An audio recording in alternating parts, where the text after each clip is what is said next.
Oyo anti-open grazing law ineffective as herders ravage farms.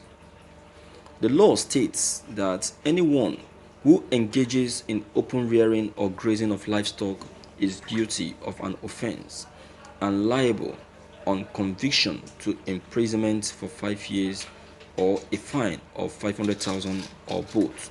Subsequent offenders shall upon conviction be liable to 10 years imprisonment or a fine of 2 million or both.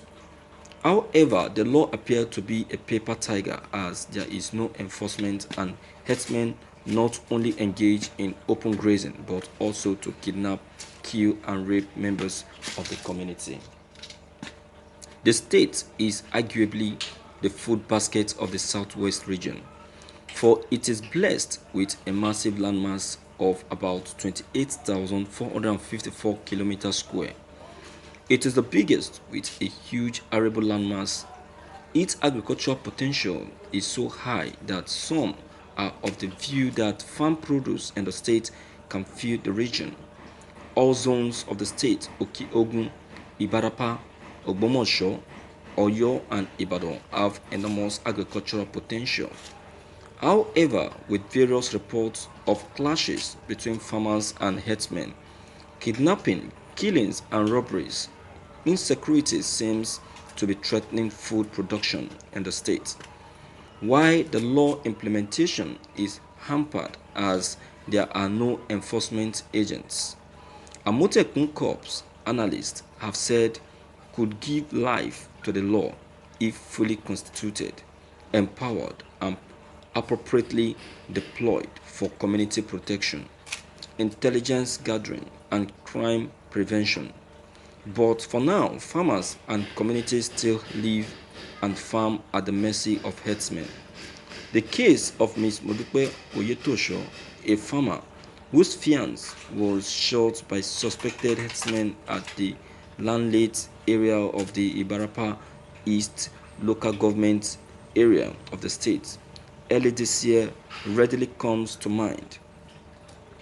Oyetosho and her fiance were returning from a farm when the four suspects waylaid them around 5 p.m. while the fiance was attempting to maneuver his way to escape the attack. One of the gunmen reportedly shot him. The owner of Smart Farm narrated her ordeal. The bullets hit my fiance at the back of his head.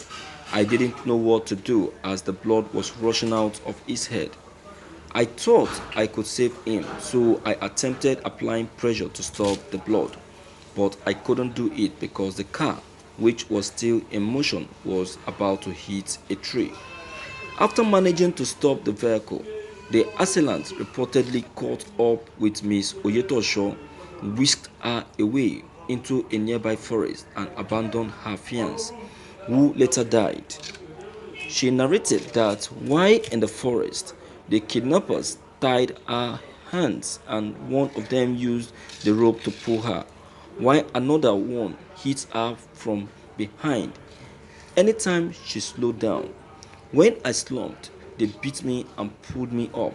I had to summon the strength to run with them as it was raining, she added. Apart from Oyetosho, many farmers in the state complained of how herdsmen had disrupted their farms. In Igbo Ora, a 36-year-old man, Idris Aderinto, was murdered in the presence of his wife while harvesting cassava he purchased from a farmer. His wife explained that the suspected herdsmen killed him after he challenged them not to graze on the acquired cassava farm. In Okeogun zone, a 39-year-old farmer in the area, Mr. Timothy Oluleke, a father of three, who cultivates maize, yam, cassava and others, who stays as secretary Okeogun area, recounted his ordeal in the hands of cattlemen. I plant maize, yam, cassava and other crops. The herdsmen destroyed about 2 acres of my farm. It should be about 500,000.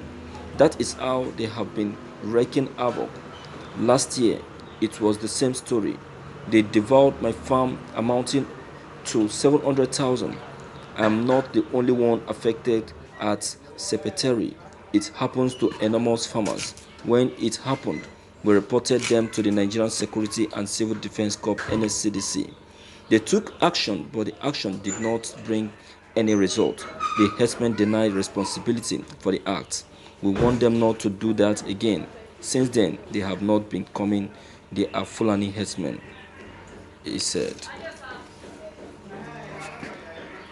Thank you for listening to this news. You can hear that. You can hear that, my viewers. This is how these hoodlums called herdsmen keep terrorizing villages, states, and the country. This is not just a state, but different states. You can see people testifying. You can see people lamenting.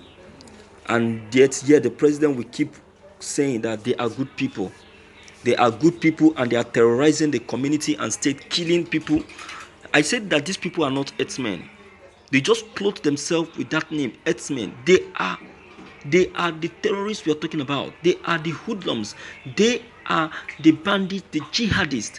They are the people we are looking for. They just clothe themselves with that name so that they will feel at home and be able to carry out their evil comfortably well. You see that?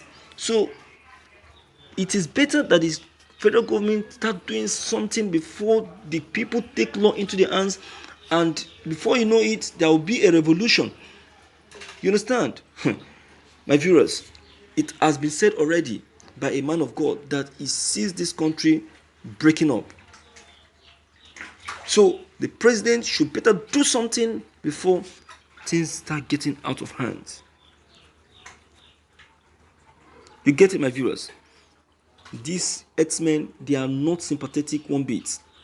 They are not sympathetic. They brutalize people as if they are butchering animals. What is the difference between them and the bandits? You can see how they operate.